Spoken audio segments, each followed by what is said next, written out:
আলহামদুলিল্লাহ, আমি দ্বিতীয়বারের মতো বাবা হলাম। আমার বড় ছেলের নাম হচ্ছে ইউসুফ।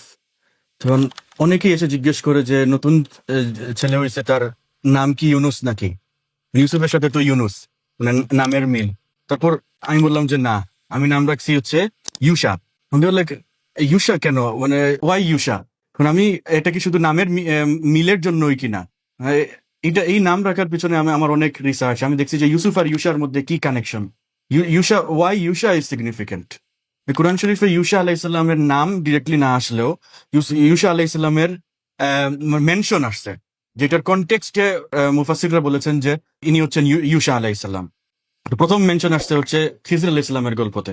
মুসা আলাইসাল্লাম দেখা করছিলেন খিজর আলাইসাল্লামের সাথে, এটা সূরা কাহাফে। তো ওইখানে থার্ড আরেকজন ছিলেন, ওইটা হচ্ছে ইউসা। কোরআন শরীফে আসছে ফাতা, ফাতা শব্দটা আসছে।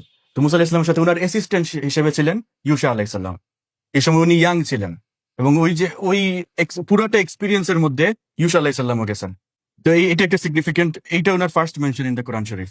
সেকেন্ড মেনশন হচ্ছে বনি ইসরায়েলকে যখন বনি ইসরায়েল যখন মুসা আলাইহিস সালামের সাথে ফেরাউনের রেড সি ক্রস করলো, ক্রস করার পরে আল্লাহ ফেরাউনের অত্যাচার থেকে মুসা আলাইহিস সালামকে রক্ষা করার পর বনি ইসরায়েলকে হুকুম দিয়েছিলেন যে একটা অঞ্চল যেটা বর্তমানে এই ফিলিস্তিন, ওই অঞ্চলের মধ্যে, এই অঞ্চলের এই অধিবাসীদের সাথে যুদ্ধ করার জন্য। প্রমিসড ল্যান্ড, কোরআন শরীফে আসছে এরকম।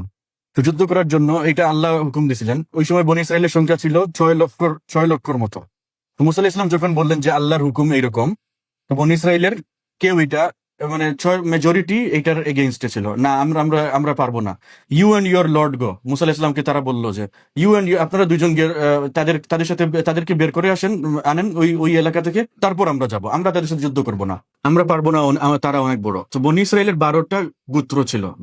12টা গোত্রের মধ্যে 10টা গ্রুপের সবাই কেউ মানলো না। মাত্র দুইজন মানুষ মানলেন মুসা আলাইহিস সালামের সাথে। ওনারা রেডি ছিলেন যুদ্ধ করার জন্য, এবং এই দুইজনের মধ্যে একজন হচ্ছেন ইউসা। মানে যখন পুরা, মানে কেউ মুসা আলাইহিস সালামের সাথে ছিলেন না, তখন ছিলেন ইউসা আলাইহিস সালাম। এখন তো এইটার জন্য আল্লাহ বনি ইসরায়েলকে শাস্তি দিলেন। বনি ইসরায়েলের অবাধ্যতার জন্য আল্লাহ বনি ইসরায়েলকে শাস্তি দিলেন যে তোমরা 40 বছর এই যে একই জায়গার মধ্যে ঘোরাঘুরি করবে। Like they will wonder 40 years in this one place because of their disobedience of the Lord. এই 40 বছর না তারা কোথাও যেতে পারতো, তারা এই মরুভূমির 40 বছর তারা মরুভূমির মধ্যে ঘোরাঘুরি করলো। এই 40 বছরে একটা প্রজন্ম মৃত্যুবরণ করলো। মুসা আলাইহিস সালাম, হারুন আলাইহিস সালাম দুইজনই এই 40 বছরের মধ্যে ইন্তেকাল করলাম। তো এই 40 বছরের মধ্যে নিউ একটা প্রজন্ম ক্রিয়েট হলো, এবং এই প্রজন্মকে ট্রেনিং দিতে লাগলেন ইউসা আলাইহিস সালাম। 40 বছর পর নিউ একটা আর্মি ক্রিয়েট হলো, যেই আর্মি গিয়ে ওই এলাকার অধিবাসীদের সাথে যুদ্ধ করে ওই এলাকাটা জয় করলো, এবং এই আর্মির নেতৃত্ব দিলেন ইউসা আলাইহিস সালাম। তো এই এলাকার মধ্যে বর্তমান ফিলিস্তিন পড়ে, রাইট? বর্তমান ফিলিস্তিন পড়ে। তো এই হিসাবে ইউসা আলাইহিস সালামকে দ্য ফার্স্ট লিবারেটর অফ প্যালেস্টাইনও বলা যায়। যেটা আমি আসলে কাউকে বলতে শুনি না, এটা আমার মনে হচ্ছে যে উনি তো প্যালেস্টাইন লিবারেট করলেন ওই এলাকার অত্যাচারী মানুষদের হাত থেকে। ওই এলাকায় এক অত্যাচারী একটা শাসন ছিল সেই সময়। সেই শাসন থেকে অত্যাচারী শাসনকে উৎখাত করলেন ইউসা আলাইহিস সালাম। তো what's the connection between Yusuf and Yusha? Yusuf আলাইসাল্লাম ছিলেন the first generation of Bani Israel. Israel তো হচ্ছেন ইয়াকুব আলাইসাল্লামের আরেক নাম। তো ডিসেন্ডেন্টস ইয়াকুব আলাইসাল্লামের সন্তানদেরকে বনি ইসরায়েল বলা হতো। তো ইউসুফ আলাইসাল্লাম হচ্ছেন first generation of Bani Israel. The first বনি Israel to move from Palestine Canaan two Egypt, মিশর, হচ্ছেন ইউসুফ আলাইসাল্লাম। উনি প্রথমে গেলেন, উনি প্রথম বনি ইসরায়েল যিনি মিশর গেছিলেন, এবং উনার পরে উনার ইনভিটেশনে ইয়াকুব আলাইসাল্লাম এবং উনার 11জন বাকি ভাইয়েরা সবাই এন্ড আপ প্যালেস্টিনে, মিশরে এন্ড আপ করলেন। তো Yusuf is the reason why Bani Israel moved from Palestine to Egypt.